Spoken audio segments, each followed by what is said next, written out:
muliakan. Al-Qadri Masabah Nasrul Habibul Haq Al-Hadi ila suratikal mustaqim wa ala alihi haqqa qadrihi wa miqdaril azim. Subhanaka la ilma lana illa ma 'allamtana innaka antal alimul hakim. Rabbi shrah li sadri wa yassir li amri wahlul 'uqdatam min lisani yafqahu qawli. Amin amin ya rabbal amin ya rabbal. Bersyukur kepada Allah Subhanahu wa taala, alhamdulillah bahwa pada waktu maghrib ini Allah masih memberikan kepada kita sebuah kesempatan yang indah, kesempatan yang mulia, yakni kesempatan dapat ruku dan sujud kepadanya, dan juga dapat kita lakukan secara berjamaah.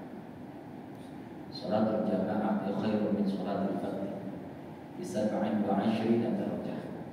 Salat berjamaah itu lebih utama daripada salat sendirian dengan perbandingan pahala 1:27. Kalau salat sendiri 1 memang gugur kewajibannya, tapi kalau salat berjamaah 27 dilipat gandakan. Dan semoga kita termasuk bagian umat Nabi Muhammad SAW yang terus istiqomah. Yang paling susah itu istiqomah. Istiqomah itu perbuatannya, mustaqim itu orangnya. Innal ladzina qalu rabbuna Allah tsumma istaqamu tatanazzalu 'alaihimul malaikah alla takhafu wa la tahzanu wa ubshiru bil jannati tu'adun. Setelah kita beriman, yang paling susah itu istiqomah. Saking beratnya istiqomah, sampai minimal 1 hari 1 malam kita minta sama Allah 17 kali. Ihdinas siratal mustaqim. Mustaqim itu orangnya. Ihdinas siratal mustaqim. Ihdinas siratal mustaqim. Belum lagi tambahan sunnahnya, belum lagi tambahan-tambahan yang lainnya. Karena yang paling sulit, yang paling sulit, yang paling susah istiqomah.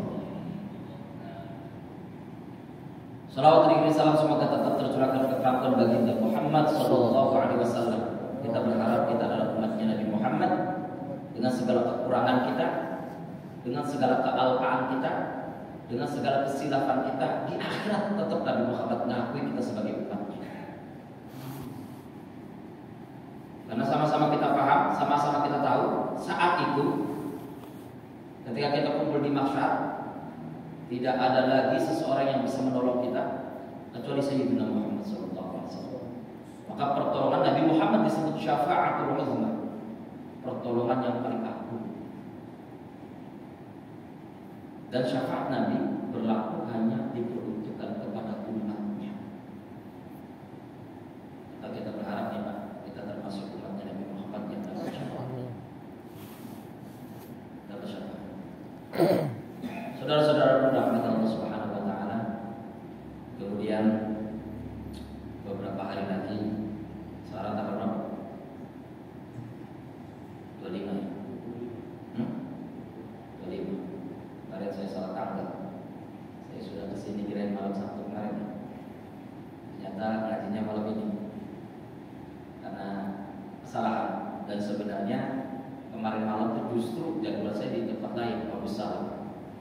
Sudah kan sampai sini, ya jauh juga tempatnya. Sudah Allah takdirkan malam ini kita jumpa 25, 28 nanti kita wajib berbahagia dan berbangga diri akan lahirnya, ya, akan datangnya 1 bulan di mana lahirnya baginda Nabi Muhammad SAW, Rabiul Awwal. Sampai-sampai lahirnya Nabi itu dikatakan Rabi'. Rabi' itu Pak, makna aslinya musim semi, musim subuh.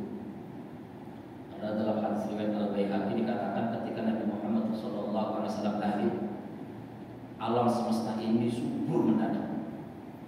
Aliran sungai-sungai yang alirannya tidak begitu kencang ketika Sayyidina Muhammad lahir kencang.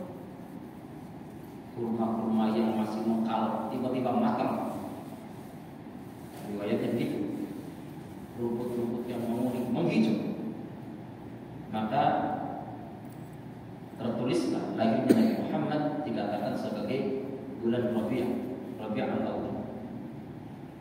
nanti ada Rabiul Tsani. Seharusnya belum masuk ke musim semi, belum masuk ke musim syukur, tapi ketika Sayyidina Muhammad lahir, tiba-tiba alam semesta subuh, maka dikatakan Rabiul Awal. Harusnya 1 bulan berikutnya baru subuh. Saudara-saudara rahmat Allah Subhanahu wa taala, menjadi sebuah refleksi buat kita semua.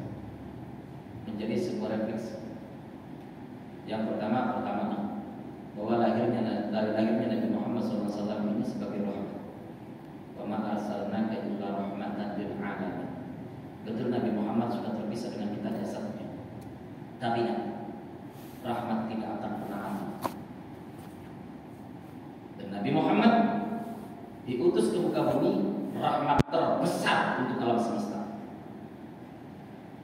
Bahkan dikatakan laula ya Muhammad ma khalaqul aflaq. Dalam sebuah hadis, kalau bukan karena engkau hai Muhammad, kata Allah, aku tidak ciptakan alam semesta ini. Rahmat terakhir. Dan Allah mengatakan di dalam Al-Quran, qul bi fadlillah wa bi rahmatihi fa bidzalika falyafrah. Katakan hai Muhammad, bi fadlillah, dengan keutamaan dari Allah, wa rahmatihi, rahmatnya Allah, falyafrah. Kalau kita dapat rahmat, maka bersukacita. Pada versi pertama, Nabi Muhammad lahir sebagai Nabi penutup. Bahkan penutupnya bukan hanya penutup, bahkan Sayyidul Mursalin, rajanya para nabi, nabi paling utama, dan diutusnya Nabi untuk alam semesta. Karena hampir semua nabi hanya untuk kaumnya saja. Nabi Musa hanya untuk kaumnya saja. Nabi Ibrahim hanya untuk kaumnya saja. Nabi Isa hanya untuk kaumnya saja. Nabi Nuh untuk kaumnya saja. Tapi Sayyidina Muhammad untuk seluruh alam. Dan yang menarik Pak, nabi-nabi yang lain untuk kaumnya saja, dikasih mukjizatnya luar biasa. Kalau bahasa kitanya itu dikasih kesaktiannya itu dari Bapak. Nabi Musa itu tongkatnya dilempar dari naga, dipukulkan di pinggir laut, bisa terbelah lautan merah. Dipukulkan dalam sebuah batu, kafat yang induknata asyra ain. Dipukulkan dalam sebuah batu itu pecah, kemudian keluar darinya 12 sumber mata air. Tangannya Nabi Musa sekali pukul bikin mati orang. Ya batas jeblar. Dari kantong jubahnya Nabi Musa bisa keluar bara. Hanya untuk kaumnya saja. Nabi Isa, orang hidup bisa dihidupkan, orang meninggal bisa dihidupkan. Orang yang kena penyakit kusta sekali elus sembuh. Nabi Muhammad SAW ini yang menarik. Nabi Muhammad SAW diutus untuk manusia, berlaku alam semesta. Dari beliau diutus sampai akhir zaman penutup kiamat, nggak ada lagi nabi. Berarti jaraknya kita dengan Rasulullah saja sekarang 1400. Dan nanti berlaku sampai akhir zaman. Modalnya akhir. Betul Nabi Muhammad punya mukjizat, tapi nggak sebanyak nabi-nabi yang lain. Kenapa? Karena mukjizatnya Sayyidina Muhammad SAW di atas yang lain. Apa? Akhlak. Innama bu'ithu liutammima makarimal akhlak. Wa 'adawatul qasri illa innama 'atfun wa taqdimun kama taqaddama. Dalam ilmu tata bahasa Arab, dalam Alfiyah Muqassimah. Kalau ada kata-kata innama dalam Al-Quran, maka dia menghabiskan semua pengertian, bisa taksir. Maksudnya apa? Berarti Nabi Muhammad tujuannya cuma satu, diutus ke muka ini untuk menyempurnakan akhlak. Kenapa? Karena kalau syariat sudah ada waktu itu. Kalau kita nggak pikir-pikir, buka sejarah, buka Turah, sholat sudah ada sejak zaman Nabi Ibrahim. Haji sudah sejak zaman Nabi Ibrahim.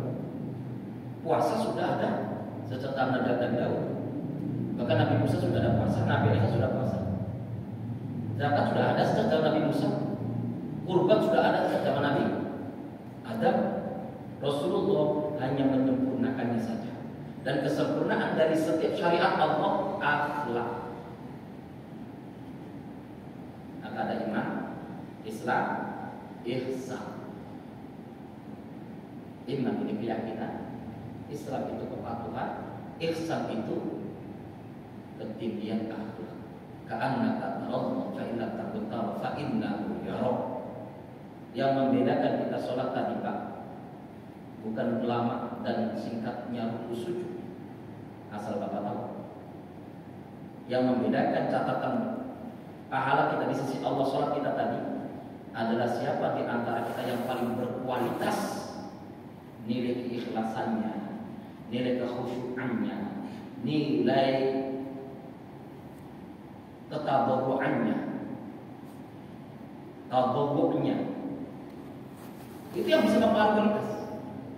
Ada orang sholat mungkin, maaf ya, nggak terlalu terlihat seperti orang khusyuk bisa, tapi dia menikmati betul sholat, bernilai. Ada orang Allah sholat kayak betul-betul khusyuk tapi sombong. Ketika Allah Akbar dia berpikir sholatnya paling benar, yang lain salah. Ketika Allah Akbar sujud rukunya seakan-akan ruku sujudnya paling diterima, yang lain ditolak. Ketika Allah Akbar seakan-akan sholatnya sendiri yang ala Nabi, yang seperti Nabi, yang lain tidak seperti Nabi, seakan-akan yang lain tidak seperti tentang Rasulullah. Hati-hati. Itu orang juga. Rasa bangga diri ketika kita Allahu Akbar membawa kebanggaan diri itu pada ucapannya Allahu Akbar, Allahu Akbar, Allah yang paling besar. Berarti kita pun sebenarnya tidak boleh ada pengakuan apapun. Kita kecil bahkan kita hitam. Tapi kenapa kemudian ketika Allahu Akbar kita masih ujub? Nah, hiasan yang bersifat tadi itu disebut ihsan. Ihsan ini Pak lebih kepada ya tadi ajaran akhlak. Maka kata Rasulullah SAW dikatakan hati bahwa agama di akhir. Sholatmu Pak, sholat bapak-bapak semuanya urusan bapak dengan Allah. Puasa kita urusan kita dengan Allah. Kita sama-sama tahu Pak bahwa sholat ini ibadah yang paling khusus. Bahkan saking khususnya Nabi Muhammad SAW harus mengambil sendiri, Jibril pun gak ikut. Tetapi rasa belas kasih kita dengan orang lain, rasa penghargaan kita kepada orang lain, keramahan kita kepada orang lain, ini menjadi tuntutan ihsan, tuntutan agama. Jangan sampai kemudian kita sudah rajin ruku, rajin sujud, tapi kesambung dengan ihsan tadi, kita tidak berhak masuk surganya Allah Subhanahu wa taala. Berapa banyak hadis Nabi tentang itu? La yadkhulul jannah man kana fi qalbihi al-faqr wa walau kana dzarratan. Enggak akan masuk surga seseorang yang ada sifat rasa bangga diri di dalam hatinya dari kesombongan, bangga diri. La yadkhulul jannah an-namam. Enggak akan masuk surga orang yang suka ngadu domba. La yadkhulul jannah at-tamam, al-fattan. Enggak akan masuk surga orang yang tukang fitnah. La yadkhulul jannah qati'ur rahim. Enggak akan masuk surga orang yang putus silaturahim. Kan semuanya akhlak.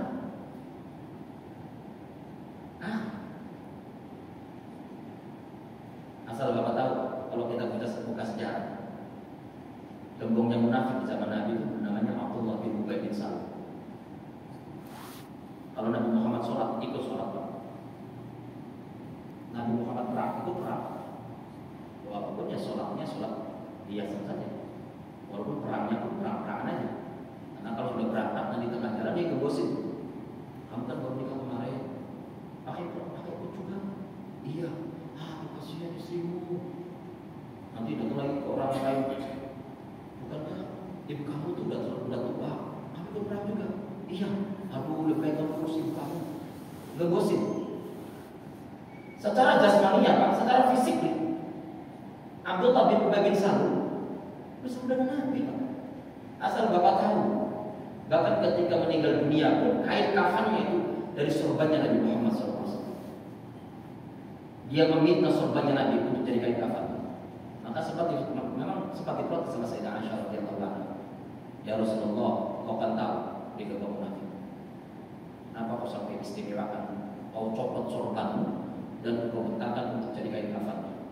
Kata Rasulullah, daya memangnya sorban saya bisa menghalangi dia dari amal Allah. Ya enggak. Yang bisa menghalangi kita itu kan bukan sorbannya Nabi, tapi amal diri kita sendiri. hanya secara fisik lima. Bahkan orang yang dekat dengan Nabi Muhammad SAW bersama dengan Nabi Muhammad SAW tidak menjauh. Dan inilah Pak yang dibawa Nabi Muhammad sekaligus koreksi untuk umat Islam hari ini. Inilah yang kita nilai kemuliaan akhlak, inilah yang hilang. Orang Islam sekarang gampang marah, gampang saling tuduh, gara-gara pilpres saling hina, bahkan tidak tanggung-tanggung penghinaannya Pak. Satu manggil binatang, satunya manggil binatang, disangkanya nggak dosa. Satunya manggil kecebong, satunya manggil kampret. Berbulan-bulan, mohon maaf Pak. Kadang-kadang saya buka Facebook masih ada Pak. Orang betul-betul dasar kecebong, dasar kampret. Ada lagi tambah lagi satu apa? Kadru. Bahkan pilpresnya sudah selesai. Bahkan Prabowo-nya sudah jadi menteri Jokowi. Pak Prabowo-nya itu Pak sudah jadi menterinya Pak Jokowi. Sudah digaji sama pemerintah. Kitanya masih bertengkar. Lalu Pak, ini contoh ya Pak ya. Insya Allah mudah-mudahan di masjid ini nggak ada lah. Amin. Di Batang. Amin. Amin ya Rabbal. Ini contoh, tapi itu fakta sosial. Bahkan kalau kita nggak pikir-pikir Pak, di Indonesia masih ada. Berapa banyak negara-negara yang mayoritas Muslim hari ini pecah belah, hancur, berantakan, dihancurkan sendiri oleh mereka dengan berbagai macam alasan perbedaan. Contoh lihat Afghanistan, 100% Muslim Pak. Bahkan madhabnya itu hampir 80% mungkin Hanafi. Satu madhab, satu agama, sukunya pun tidak terlalu banyak. Perang saudara tidak bermusuhan Pak, sekarang diambil alih lagi sama Taliban. Kemarin diambil alih suku ini, sekarang direbutkan, kudeta, direbutkan. Kalau berpindah agak ke kiri sedikit, Somalia sama Pak. 99% Somalia itu Muslim. Perang saudara sampai sekarang terpecah dari dua, yang nembak Allah Akbar, yang ditembak Allah. Syria yang ditembak Allah, yang nembak Allah Akbar, dengan segala berbagai macam dinamika politiknya. Artinya hari ini orang Islam bahkan dengan sesama saudaranya sendiri bisa dan berani mengalirkan darah. Apa yang dengan lain? Irak hancur berantakan, Libya hancur berantakan. Bahkan Saudi Arabia sudah mulai berkata Yaman. Muhammadur Rasulullah asyidda'u 'alal kuffari ruhama'u bainahum. Hilang ayat itu Pak sama kita sekarang. Nabi Muhammad itu utusan Allah. Kalau sama orang-orang kafir tegas. Kalau ada yang nafsu keras bolehlah keras, terserah Pak. Yang jelas itu Nabi Muhammad kalau dengan orang-orang kafir beda Pak dengan sesama kaum mukmin. Kalau dengan sesama kaum mukmin ruhama, saling kasih sayang. Yang dikedepankan itu Pak bukan perbedaannya, kasih sayang. Dan kasih sayang itu Pak enggak di sini, di sini. Beda pendapat, beda fatwa, beda ijtihad di sini. Tapi kasih sayang, menghargai, menghormati di sini. Di sini yang penuh, di sini yang kosong. Ini yang terjadi. Kata Allah, innamal mu'minuna ikhwatun fa aslihu baina akhwaykum. Kata Nabi, kata Allah dalam Al-Qur'an, sesungguhnya orang-orang yang beriman itu bersaudara. Ini logika bersaudara ini. Logika bersaudara secara manusiawi, tidak syariah. Kakak punya adik, bertengkar dengan adiknya orang lain. Bapak punya adik kandung, bertengkar dengan temannya. Karena bapak punya hubungan darah dengan adik bapak itu logika secara manusiawi. Bukan dalam konteks agama. Kira-kira bapak membela adik, bantu adik atau bantu kawan? Nah, pasti ada. Itu logika besar. Saya kadang-kadang mohon maaf, ada satu agama nilai apa ya? Nilai patriotisme golongan mereka ini luar biasa. Yahudi, mereka sedikit, mereka minoritas di dunia ini. Tapi ketika terjadi perselisihan di Israel, ya, dengan Palestina, itu dari negara mana membantu.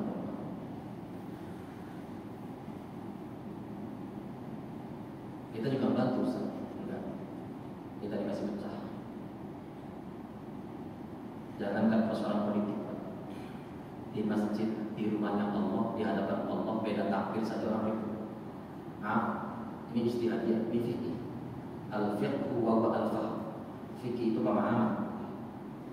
Artinya seseorang bisa berbeda pendapat, apalagi kalau ada pendapat yang bersifat dzanniyah, ijtihadiyah, dzanniyah. Karena ada ijtihadiyah, naqliyah. Naqliyah saja kadang-kadang ada yang juga berbeda pendapat. Kadang-kadang ada berbeda pendapat penafsirannya. Hadisnya sama, ayatnya sama, tapi berbeda cara memahami. Itu fikih. Maham. Dan kita ini kadang-kadang mohon maaf, beda takbir aja dulu. Gak usah kita berbicara di pentas luar masjid. Kalau dalam masjid itu kan logikanya gini. Orang kalau sudah masuk masjid, insya Allah orang-orang yang baik ya. Setuju Pak? Amin. Paling tidak orang yang berusaha untuk menjadi orang yang baik. Dan ketika bolak-balik mereka ke masjid, apa kata Nabi? Aku bersaksi mereka adalah beriman. Nabi ngomong. Jadi jangan kemudian disuduri lagi. Ada bolak-balik masjid paling enggak ada. Nabi pernah mengatakan orang yang bolak-balik masjid itu mereka mukmin. Kalau bahasa kitanya yang paling rendah standarnya orang baik. Artinya apa Pak? Ini kan menjadi standar. Boleh standar nasional, standar internasional, tapi standar kita sebagai orang Islam. Bahkan di dalam masjid pun di rumahnya Allah kita sudah berjalan di atas kebaikan. Masuk rumah itu harus pakai kanan masuk. Berdoa Allahumma firli dzunub wa taqi abwaab rahmatik. Beda takbir itu. Contoh kasus kecil. Usuli sama usuli itu. Gak selesai itu. Dari zaman kakek nenek saya udah 70 tahun. Karena ini bersifat ijtihadiyah. Satu berpendapat ini dalilnya ini, satu pendapatnya ini dalilnya ini, terus dihantamkan terus, diadukan terus, ya nggak selesai. Karena memang punya potensi perbedaan itu. Gara-gara usul sama usul itu. Karena yang sholat sebelum sholat baca usul itu. Farad al-Maghrib. Wow. Nambah ibadah. Belum Allah Akbar, ibadah di mana sih? Belum Allah Akbar. Yang namanya sholat itu kalau sudah Allah Akbar itu baru sholat. Tapi kalau belum Allah Akbar, belum sholat. Jangankan baca usuli, buka handphone jawab chattingan orang pun boleh, selfie dulu pun boleh. Siapa yang larang? Harusnya yang seperti itu kan yang paling kecil. Harusnya kita orang Islam sudah dewasa, harusnya. Tapi faktanya kan belum dewasa juga. Yang mulut sama gak mulut tidur. Padahal yang belum sholat subuh, masya Allah. Di dalam Islam, kalau sholat Idul Fitri penuh. Sholat Idul Adha penuh nggak? Penuh. Sholat subuh? Lumayan. Ada. Artinya begini, PR kita masih banyak. Yang belum sholat subuhnya masih banyak. Yang subuhnya pakai kurban, dia punya dalil. Siapa yang bisa menolak pendapatnya Imam Syafi'i? Oh ya Pak, tapi kan Pak Ustaz, saya kan gak perlu Imam Syafi'i, langsung Rasulullah. Hati-hati. Memangnya Imam Syafi'i gak perlu Rasulullah. Bahkan di zamannya Imam Syafi'i itu dapat julukan Nasir Sunnah. Orang yang punya otoritas penuh menentukan mana sesuatu yang dianggap sunnah atau tidak. Dikatakan Nasir Sunnah. Yang sunnahnya tidak akan punya dalil. Madzhab Hambali, dan itu muridnya Imam Syafi'i. Guru sama murid. Silakan dapat cek dalam kitab-kitabnya Imam Ahmad bin Hanbal. Ada nggak satu ungkapan dari Imam Ahmad bin Hanbal yang mengecam gurunya, mengatakan gurunya bodoh, gurunya salah, gurunya ini tidak sunnah sebagainya? Belum pernah saya tahu. Atau gurunya mengecam muridnya, dasar murid kurang ilmu sebagainya dan sebagainya. Nggak ada. Tapi kan kita begitu. Kenapa tadi? Akhlak. Beda takbir, beda urusan kata turun, beda cara pikir, yang satunya pelan, satunya keras. Padahal yang nggak pikir itu ada. Ini contoh. Maka saudara-saudara berangkat Allah Subhanahu Wa Taala, momentum Maulid itu jadikan sebagai sebuah fondasi untuk kita kembali mengingat Nabi, mencari tahu tentang Nabi, mengulas kembali bagaimana Nabi, bukan hanya sekedar apa yang dibawa Nabi. Ini ayatnya gini: in kuntum tuhibbunallaha fattabi'uni yuhibbukumullah wa yaghfir lakum dzunubakum wallahu ghafurur rahim. Kalau engkau mencintai Allah, fattabi'uni, ikuti Nabi Muhammad. Tapi ngikuti Nabi Muhammadnya itu jangan cuma ngikutin, tapi pakai rasa. Rasa apa, Pak? Rasa cinta kepada Nabi. Rasa apa, Pak? Rasa rindu kepada Nabimu. Rasa apa? Rasa pengetahuan tentang Nabimu. Bukan hanya ikut, sama seperti Bapak hanya kerja misalnya. Yang penting kerja dapat duit misalnya. Ketika Bapak bekerja itu hanya sekedar profesionalisme, bekerja dapat duit, gajian sudah selesai. Ketika Bapak di hatinya nggak ada rasa suka dengan pekerjaan itu, kira-kira kerja itu enak nggak? Enak? Nggak enak. Tapi ketika kita bekerja sama-sama dapat duit, kita suka juga dengan profesi itu, enak. Maka rasa dari fattabi'uni, pelaksanaan syariat kita, cinta Nabi Muhammad.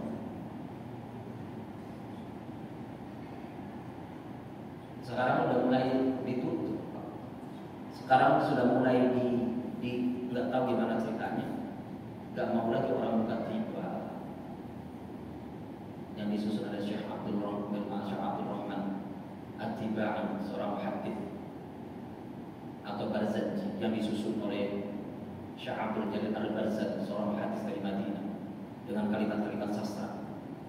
Bahkan mohon maaf, ada juga kadang-kadang saudara-saudara kita yang beranggapan bahwa dengan membaca kitab-kitab itu tentang riwayat Nabi itu sesuatu yang salah. Itu riwayat Nabi, sejarah Nabi, salah di mana? Untuk sekarang. Walamma tamma min hamlihi syahran ala masyhuril aqwalil marwiyah tuwfiya bil madinatil munawwarati abuhu Abdullah wa kana qad istaza bi akhwalihi bani Ali min at-ta'ifatin najjariyah wa makatha bihim syahran saqiman yu'anuna sukmahu wa syakwa. Ingat Pak? Pernah ingat kan? Walamma tamma min hamli syahran ala wajhi aqwal marwiyah. Dan ketika Nabi Muhammad ada dalam kandungan ibunya umur 2 bulan, menurut kaul yang masyhur, kan ada berbagai macam pendapat. Ada banyak kaum, ada yang mengatakan umur 4, ada yang mengatakan umur 6. Kata beliau, menurut kaul yang paling masyhur disepakati, tufiya bil Madinatil Munawwarah Abu Abdullah, maka meninggal bapaknya di Madinah bernama Abdullah. Wa kana qad istaza bi akhwalihi bani Ali min at-ta'ifatin najjariyah. Saat itu bapaknya sedang berkunjung ke keluarga besarnya dari Bani Najjar yang ada di Madinah. Wa makatha bihim syahr, dan berdiam bermukim di situ di Madinah selama sebulan. Saqiman, kemudian sakit. Sakitnya demam parah, wasyakwa, sampai meninggal dunia. Yang seperti itu gak diulas lagi. Bahkan ada saudara-saudara kita yang mohon maaf punya perspektif lain kemudian disalah-salahkan. Akhirnya hari ini orang Islam menjalankan apa yang Rasulullah sampaikan, tapi tidak tahu bagaimana Rasulullah, bagaimana indahnya Nabi Muhammad. Maaf, kalau boleh saya buka lagi bagaimana tampaknya Nabi Muhammad. Asal Bapak tahu, Nabi Muhammad kalau jalan itu ada awan yang senantiasa naungi. Kenapa? Ada yang mengatakan satu mukjizat, ada yang mengatakan kedua, kalau tidak dinaungi langsung matahari yang menyorot tubuh Nabi Muhammad, matahari mati. Karena cahaya Nabi Muhammad jauh lebih terang daripada matahari. Wallahu a'lam. Tapi fakta bahwa Nabi Muhammad kemanapun berjalan ada awan, itu disepakati oleh seluruh ulama.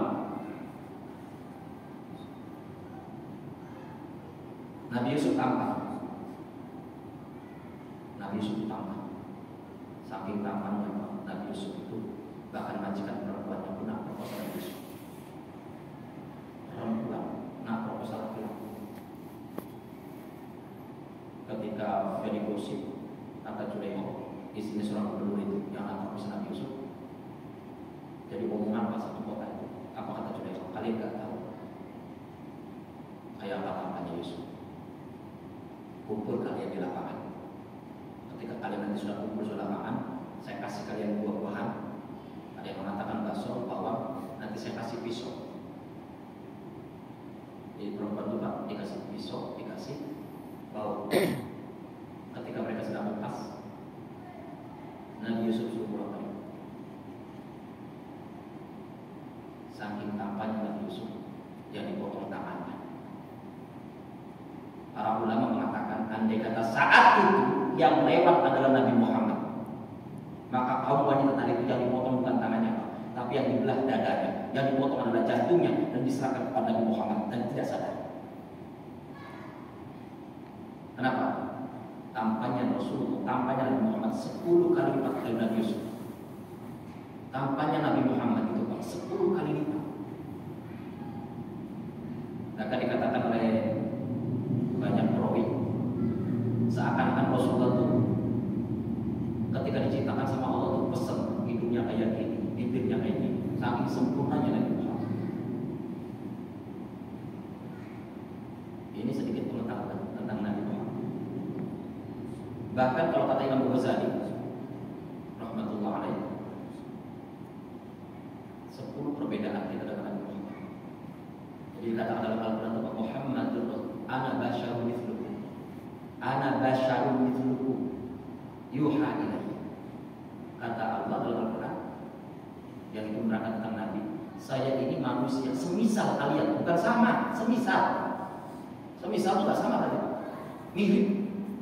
Mirip itu gak sama. Kalau sama itu bahasa Arabnya sawa atau kana. Sawa artinya sama, tapi kalau mithlun mirip. Artinya Rasulullah manusia bukan malaikat. Tapi fakta bahwa Rasulullah berbeda dari kita pasti Pak. Yuha ilayya. Dikasih Quran Rasulullah, dikasih budak, dikasih nur. Maka kalau kita pengen semisal dengan Rasulullah, tanamkan cahaya Allah dalam diri, ketaatan dan istiqomahan sampai nyambung rasa kita dengan Rasulullah sallallahu alaihi wasallam. Kata Imam Ghazali, lam yahtalim qattu mutlaqan abada wa man tata'aba asrafi mata zaman min qudda wa qala kal waqa'tu babatul abadan fi jismil hasan wa la yu'atu qalbun fi 'alamin kadhab wa la yudillu fi syamsi fatani wa khalquka amama ru'yat wa qalbuhu lam yanam wal 'asmun nakisat wa la yu'atu qalbun fi 'alamin qad fawqa 'alata qauman idza jalasu 'inda al-wiladat ziyada bi mukhtatani lam yahtalim qattu mutlaqan abada. Kita kan sama-sama tahu nih Nabi Muhammad kan maksum, terjaga dari dosa. Dan ternyata kemaksuman Nabi Muhammad bukan hanya dalam keadaan sadar, dalam keadaan tidurnya pun Nabi Muhammad gak pernah mimpi jorok, gak pernah ikhtilaf. Lam yahtalim qattu mutlaqan abada. Nabi Muhammad gak pernah mimpi jorok selamanya. Dari akhir balik sampai wafat gak pernah mimpi jorok. Wa ma tathaba aslafi madaz zaman. Nabi Muhammad gak pernah ulang. Terlebih ketika beliau dapat wahyu pertama, apa kata Rasulullah? Laqad madaitu nawma ya Khadijah. Laqad madaitu nawma ya Khadijah. Sudah selesai tidur saya. Ketika dapat wahyu pertama, apa kata beliau? Saya kata sudah selesai masa tidur saya. Bahkan ketika beliau menjadi nabi itu, wa mata taba asrafi madaz zaman. Berarti dari kecil Rasulullah nggak pernah lupa. Artinya apa? Sebegitu primanya tubuh Rasulullah. Karena biasanya kalau orang mengungkapkan kalau nggak ngantuk lelah, betul ya?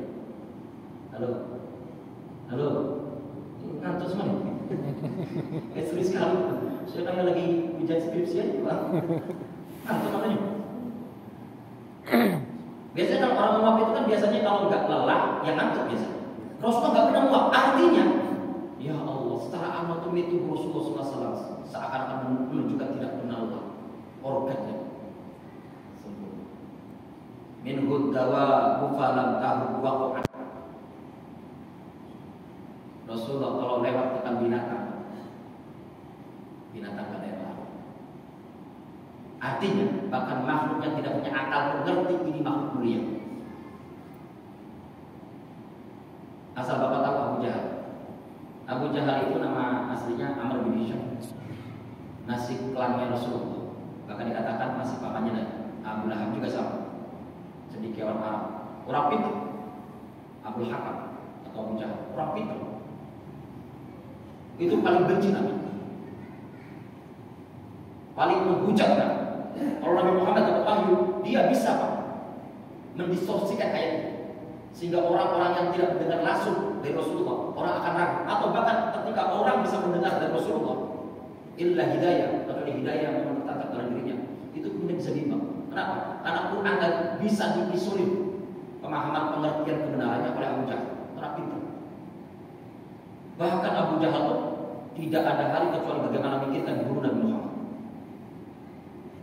Tapi Abu Jahal satu hari kalau nggak ketemu Nabi nyari. Abu Jahal itu Pak kalau satu hari nggak ketemu Nabi nyari. Karena mana yang Muhammad. Artinya nuraninya itu tetap mengakui bahwa Sayyidina Muhammad ini orang benar. Kata orang yang memusuhinya sekalipun tetap tidak bisa memungkiri. Maka dikatakan jangankan manusia, binatang tadi ada yang berdawa bukalah tahwakohan, nggak pakai. Kalau Rasul lewat ada binatang berhenti. Ini mujizat. Wala yudillahu fi syamsi rufaton. Nabi Muhammad kalau jalan nggak pernah terlihat bayang-bayangnya. Kenapa? Karena ada awan yang senantiasa menutupi matahari. Matahari nggak boleh langsung menyentuh kulit indahnya Rasulullah SAW. Wa qalbuhu lam yanam. Wal aisu qad na'isa. Hatinya Rasulullah tak pernah tidur walaupun makan itu jam. Wala yulu akhru bauli min fi alan. Cek dalam surah Al-Qur'an. Wala yulu akhru bauli min fi alan. Dan Nabi Muhammad tidak pernah nampak kotorannya ketika buang air kecil ataupun buang air besar di bumi. Bumi rebutan langsung hilang. Nabi Muhammad kalau buang air kecil dan besar bumi langsung ambil. Rebutan. Kalau kita, halo, toilet mampet ya Pak. Terus dikatakan juga wa qalbuhu ka'ama min ru'yatin thabatan. Dan Rasulullah itu kalau jalan, beliau tahu di depan, beliau tahu di belakang. Kalau lagi jalan tahu. Makanya kisah Warokoh yang mau menggal Nabi dari belakang itu nggak pernah berhasil. Kan Rasul tahu Warokoh tidak akan ngincer Nabi. Ketika mau tebas pindah, jatuh lagi sampai 10 kali Warokoh itu. Sampai pada akhirnya Warokoh minta maaf ke Rasulullah, kemudian beriman bersyahadat di hadapan Rasulullah Sallallahu Alaihi Wasallam. Maafkan Warokoh. Siapa namanya Suroko atau siapa? Siapa namanya? Suroko ya. Suroko bukan Warokoh ya. Suroko.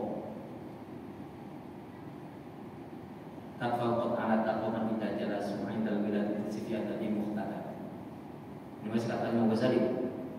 Rasulullah itu kalau duduk dengan orang yang tinggi, maka Rasulullah tetap lebih tinggi dari mereka. Kalau duduk dengan orang-orang kita, maka sama kayak seperti kita. Mujizat juga. Makanya Rasul dikatakan, saya ini sayyidnya Arabiyyun wa Ajamiyyun. Ana sayyidun Arabiyyun wa Ajamiyyun. Saya ini tuannya orang-orang yang bersuku Arab dan orang-orang luar Arab. Indal biladati sifyadati bi muhtaqan. Dan ketika Rasulullah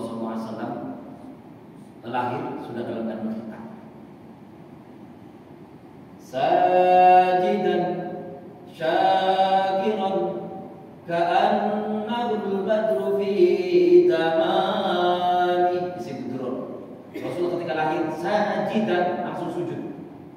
Riwayat Muslim. Syakiran, bersyukur ke Allah. Hamidan, memuji Allah.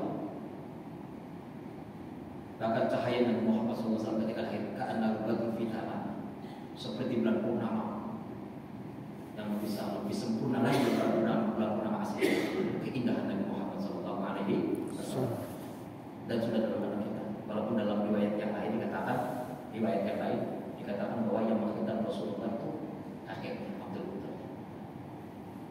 Jadi pengetahuan tentang Rasulullah ini penting. Anak-anak kita sekarang tahu tentang Rasulullah dari mana? Mereka lebih hafal, Pak, lebih detail tahu tentang sejarahnya. Kita Avatar, sejarahnya itu mungkin ibu-ibunya lebih paham tentang episode putih tertukar. Apalagi Pak,